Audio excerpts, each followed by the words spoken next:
¿Qué tal? Buenos días a todos. Yo soy el doctor Julio César Mendoza. Soy médico urgenciólogo y actualmente soy médico residente de primer año de la subespecialidad en medicina crítica.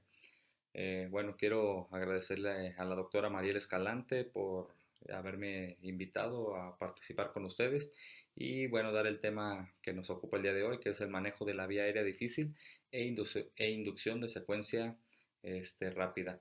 Eh, Como preámbulo, pues el manejo avanzado de la vía aérea en pacientes críticos es un reto para cualquier profesional de la salud debido a la dificultad técnica que esto implica y más si en pacientes críticos, ya sea en una sala de urgencias, en piso, en quirófano.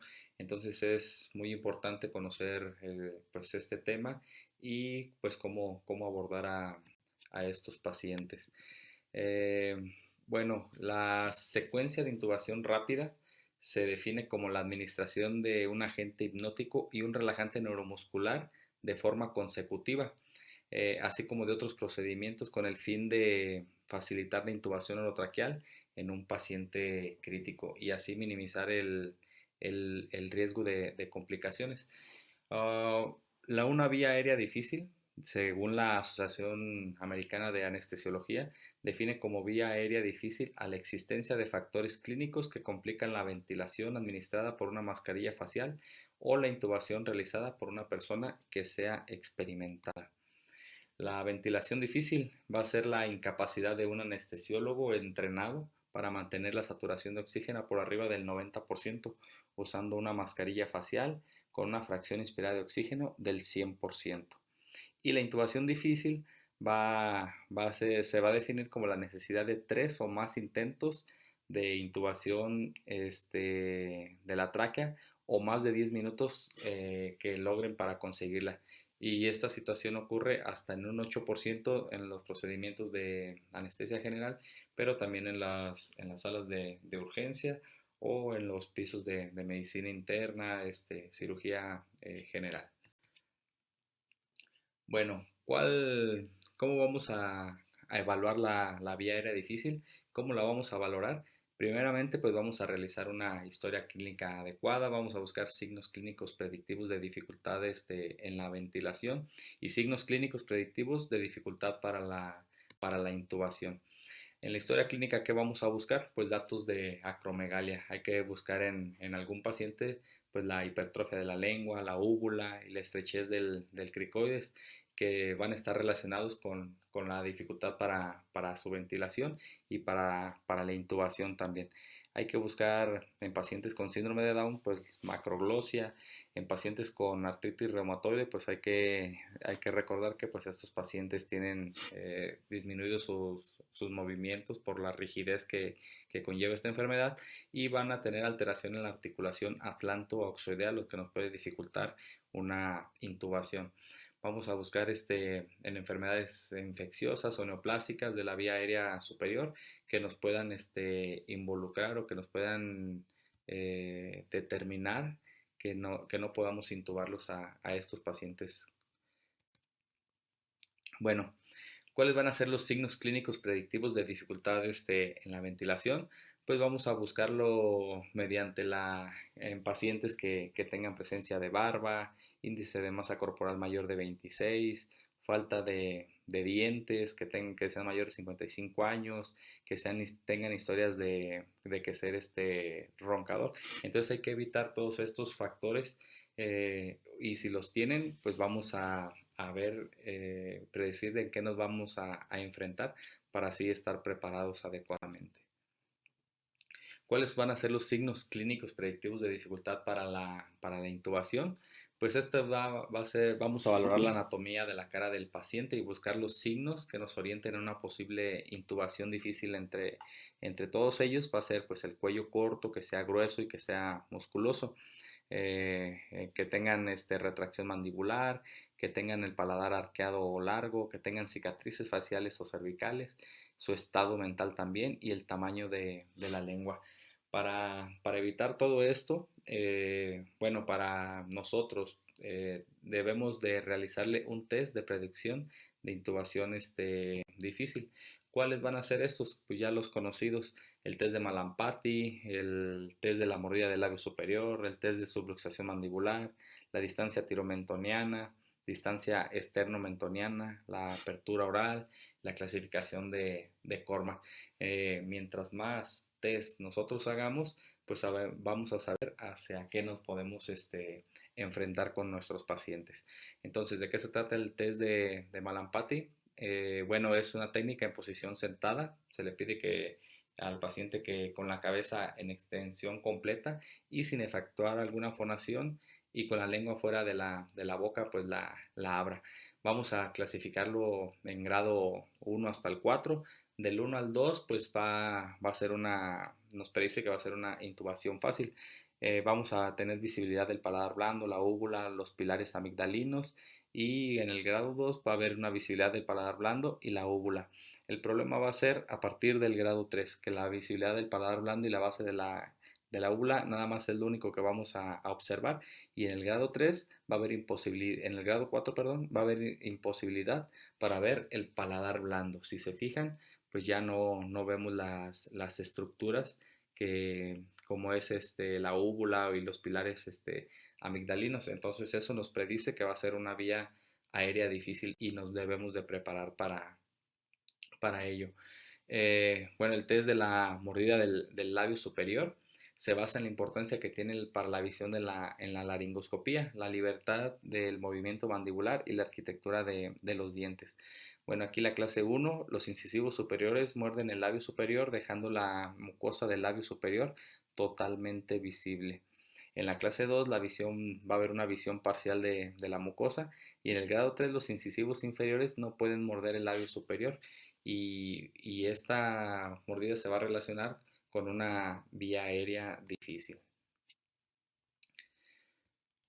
Bueno, el test de subluxación mandibular, pues aquí va a valorar la capacidad de deslizar la mandíbula por delante del maxilar superior. En un paciente que no pueda, bueno, perdón, aquí no se alcanza a ver, pero en la parte inferior que no logre esta subluxación mandibular, también nos va a predecir que nos va a costar mucho trabajo para la intubación, lo que predice una vía aérea difícil. Entonces, en el menos cero, los incisivos inferiores quedan por detrás de los superiores. Bueno, la distancia tiromentoniana, o aquí lo que nos va a traducir es de que un grado 3 menor de 6 centímetros nos va a predecir una vía aérea difícil.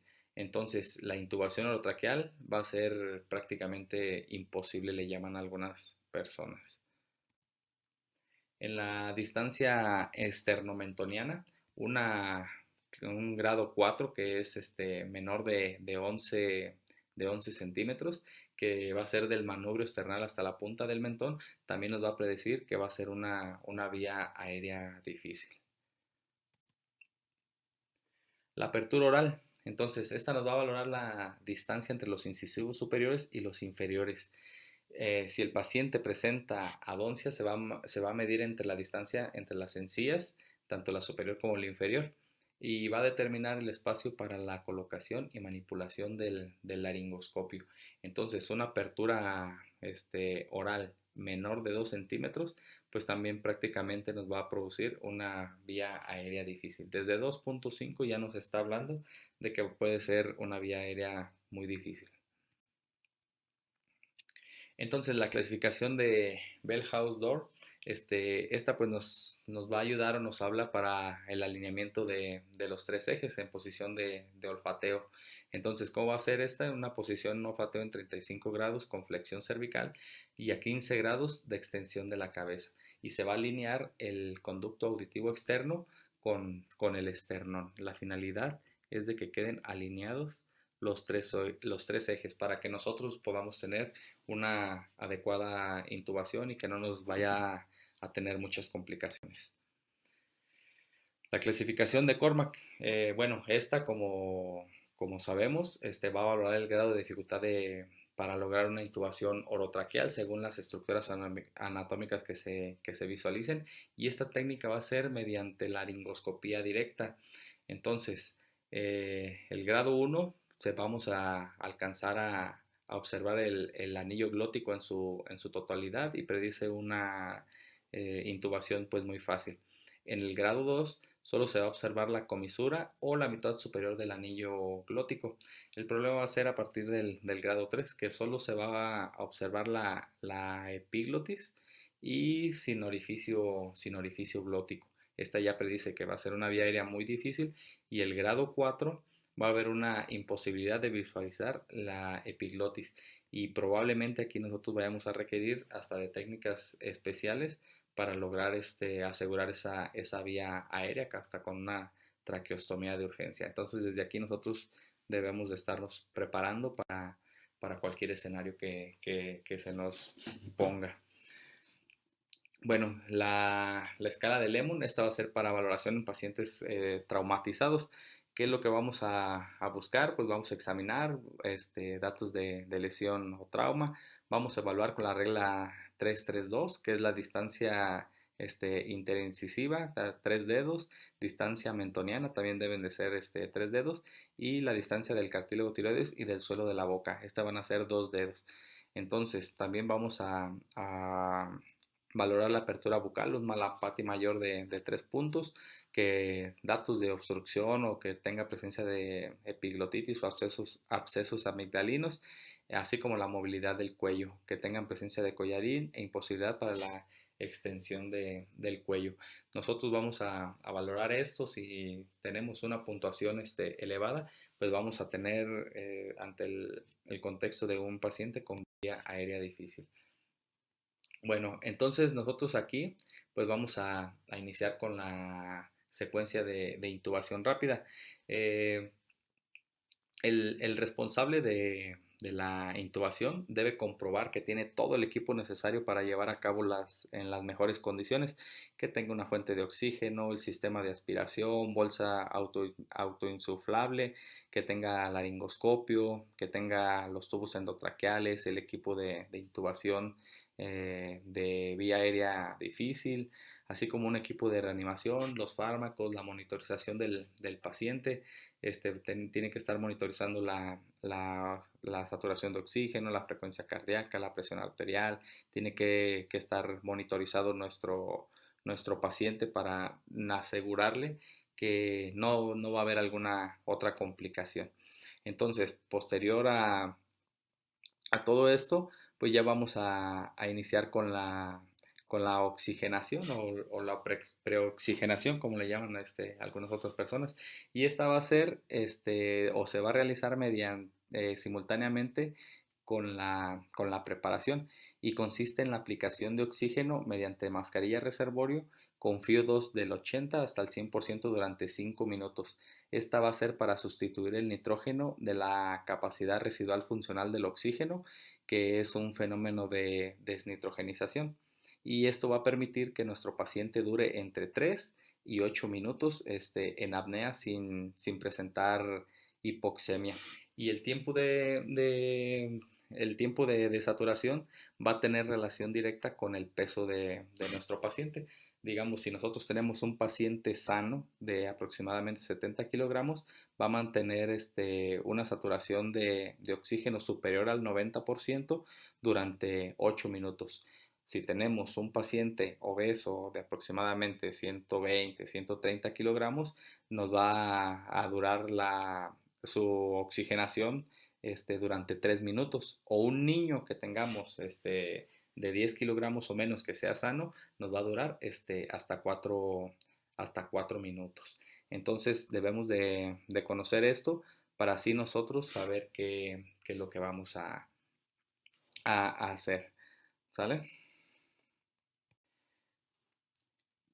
Entonces, ahora con la premedicación, lo que o lo que consiste es en la administración de fármacos antes de proceder a la inducción y a la relajación, con el fin de disminuir los efectos adversos secundarios y a la intubación orotraqueal. Vamos a prevenir pues la hipotensión, datos de la bradicardia o hasta o la taquicardia, así como la hipertensión intracraneal.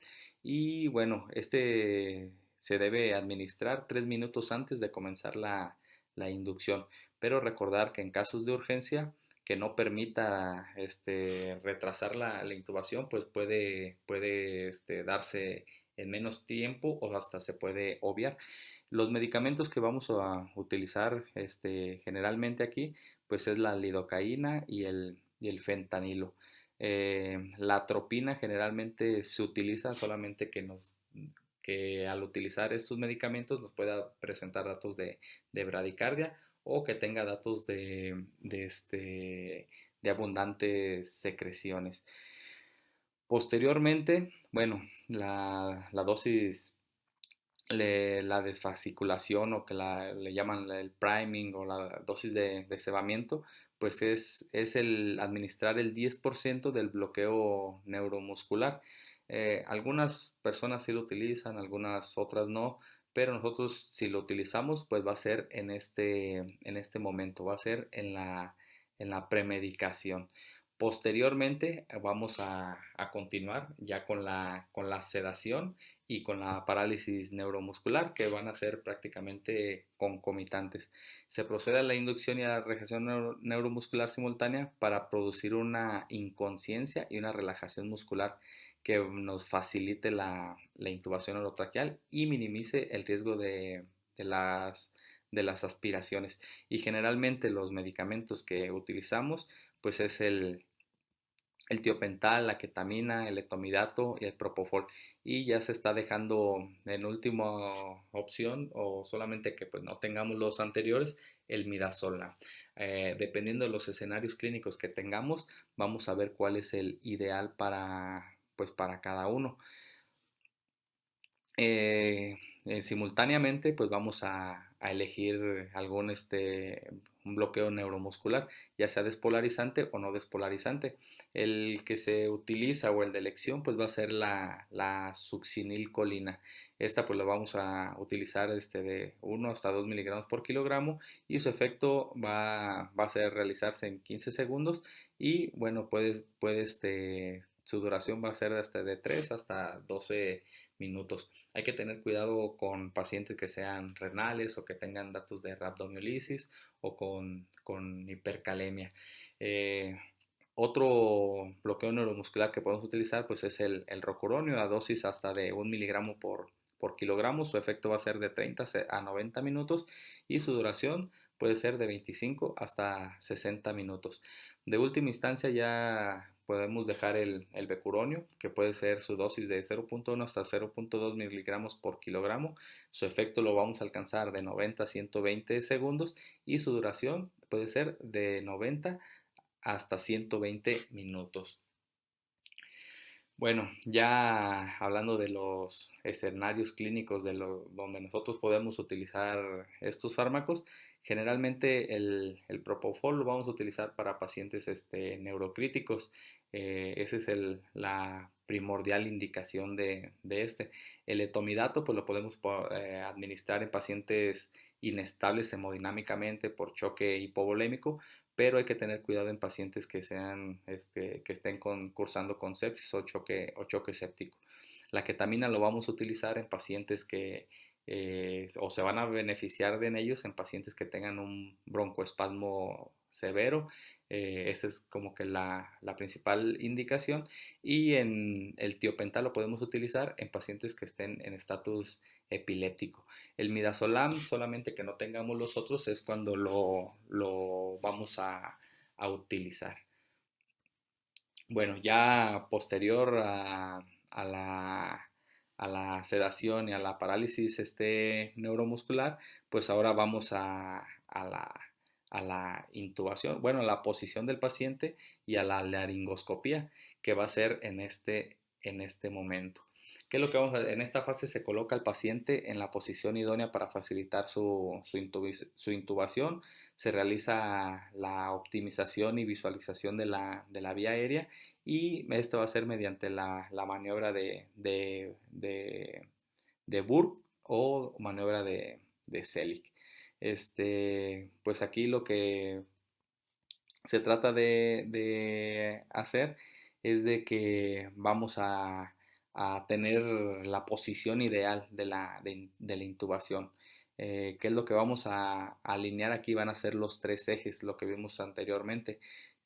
Vamos a alinear tanto el eje oral, el faringe y la laringe para visualizar una óptima o visualizar adecuadamente la glotis que nos facilite la intubación orotraqueal. Entonces, ya una vez que logremos intubar a nuestro paciente, vamos a comprobar la colocación del tubo. ¿Cómo lo vamos a hacer? Pues con visualización directa de la introducción del tubo endotraqueal a través de las cuerdas vocales. Vamos a auscultar, que van a ser en 5 puntos. Este tiene que ser en ambas zonas medias infraclaviculares, en zona axilar bilateral, en la línea media, y también en epigastrio, pues todos sabemos, para ver si no intubamos el esófago. Y bueno, vamos a medir la medición de la profundidad del tubo. Ya esto va a ser a través de las marcas del tubo orotraqueal en los incisivos. Vamos a utilizar la capnografía, solicitar una radiografía de tórax y podemos hacer hasta una fibrobroncoscopía. Esto es también nosotros utilizamos el ultrasonido y este va a ser para ver si tenemos algún deslizamiento pleural. Bueno, la comprobación la vamos a hacer con la auscultación, la saturación de oxígeno, con el CO2. Recordar que pues el CO2 va a ser el mejor indicador de que si estamos en vía aérea, ya que si intubamos el esófago, pues ahí no va a haber no va a haber CO2, entonces no vamos tenemos que volver a intubarlo. El paso 7, que ya es la fijación del tubo o los manejos post-intubación, esta es la última fase. Debemos de tratar, además de que debemos de tratar la enfermedad de base, debemos de administrar una adecuada sedación, una adecuada analgesia y relajación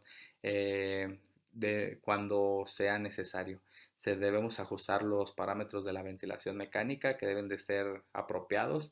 Ya sabemos pues cuáles son los parámetros que debemos de colocar y bueno, pues vamos a monitorizar también el oxígeno con la capnografía. Tenemos que monitorizar a nuestro paciente, solicitar pues gasometrías para ver que esté todo adecuadamente instalado. Bueno, aquí en la secuencia de intubación rápida, perdón, pues vamos a tener pacientes hemodinámicamente inestables y es lo que ya estábamos hablando. ¿Cuál es en el pretratamiento, qué es lo que se indica o qué es lo que se ha visto que les va mejor a los pacientes con qué fármacos? Pues con el fentanilo hasta dosis de 0.5 a 1 microgramos por kilogramo. Y y además de la lidocaína. Eh, Esto va a ser en pacientes que estén hemodinámicamente inestables. En- Como inductor podemos utilizar el etomidato o la ketamina. Y relajante neuromuscular, pues puede ser la succinilcolina. En un paciente que sea neurocrítico, pues la premedicación pues va a ser, ya puede ser con el fentanil y con lidocaína. Como inductor, pues el ideal o el que se utiliza más pues es el propofol, la dosis de 1 a 2 miligramos por kilogramo intravenoso. Pero si no tenemos, también podemos utilizar el tiopental. Este, en estados hemodinámicos del paciente para no comprometer la presión de perfusión cerebral, podemos utilizar también el etomidato de 0.3 miligramos y un relajante neuromuscular con el rocurono de 1 miligramo por kilogramo de peso. Estos son en escenarios exclusivos. En pacientes con cardiopatías, la premedicación la podemos hacer con fentanilo y con lidocaína. Y como que en pacientes que estén hemodinámicamente comprometidos, podemos utilizar el etomidato. Aquí lo que llama la atención, si se fijan, están comentan ellos que se puede utilizar el diazepam a dosis de 0.2 a 0.4 miligramos por kilogramo. Este es el ideal en pacientes cardiópatas. Y bueno, el relajante neuromuscular podemos utilizar tanto la succinilcolina como el rocuronio.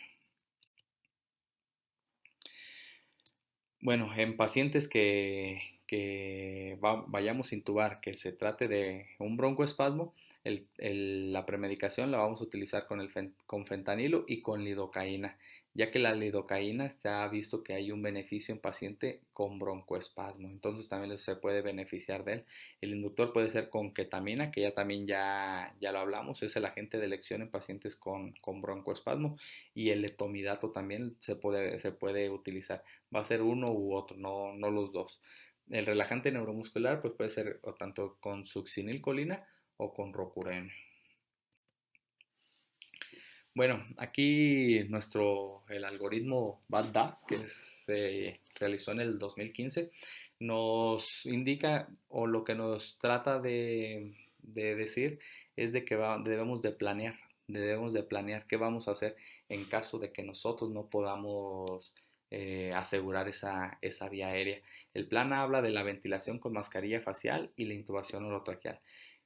Si hacemos una laringoscopía directa y tenemos éxito, pues vamos a tener una intubación orotraqueal. Pero si tenemos un fallo de la intubación, entonces debemos de utilizar un dispositivo supraglótico.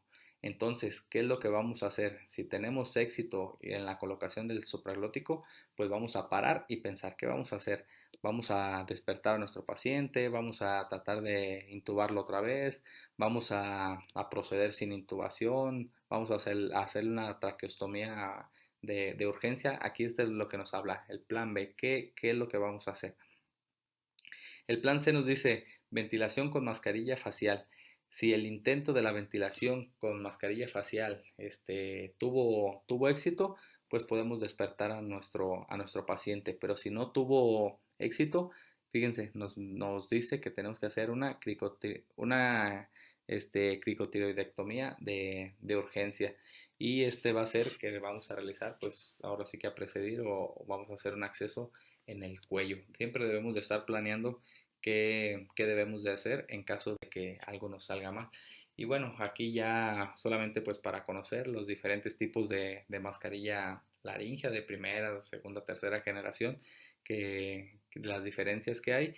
Y bueno, aquí pues hay la que es la clásica.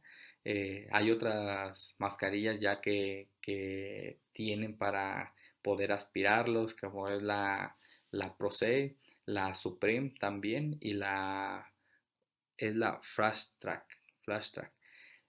Bueno, que es esta. Y aquí podemos ya, en esta mascarilla laringea, podemos tanto aspirar como también intubar a nuestro paciente por mediante de ella. Estas que son de gel, que estas ya nada más las vamos a introducir y mediante el gel que tiene se van a fijar por anatómicamente. Entonces debemos de conocerlas, debemos de tener alguna disponible por en caso de urgencia y saber cómo utilizarlas. Como lo vimos, en caso de que no se pueda asegurar una vía aérea, pues vamos a pensar en una traqueostomía de urgencias, una percutánea. ¿Qué es lo que vamos a hacer? Pues ahora sí que debajo del cartílago tiroides, vamos a localizar el segundo, tercer anillo traqueal y vamos a incidir en él. Ya van a ser aquí entre las membranas. Pues la técnica, vamos a hacer una incisión de 1 a 2 centímetros, vamos a ir disecando por planos y pues va a ser por medio percutáneo, vamos a incidir, vamos a aspirar y vamos a colocar un dispositivo para que asegurar esa vía aérea. Eso es lo que debemos de estar pensando ya. Ya la técnica pues es amplia, ese ya es otro tema, pero debemos de saber qué es lo que vamos a hacer si nosotros no podemos intubar a nuestro paciente.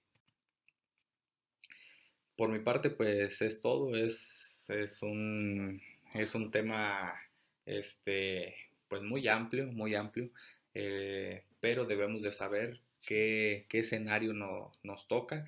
Nunca debemos de tratar de hacer más de 2 intentos para una intubación orotraqueal, así lo dicen las guías. Si no podemos, debemos de solicitar ayuda, todo sea para que nuestro paciente pues le vaya bien. Y bueno, yo con esto pues me despido, les doy las gracias por su atención y nos vemos.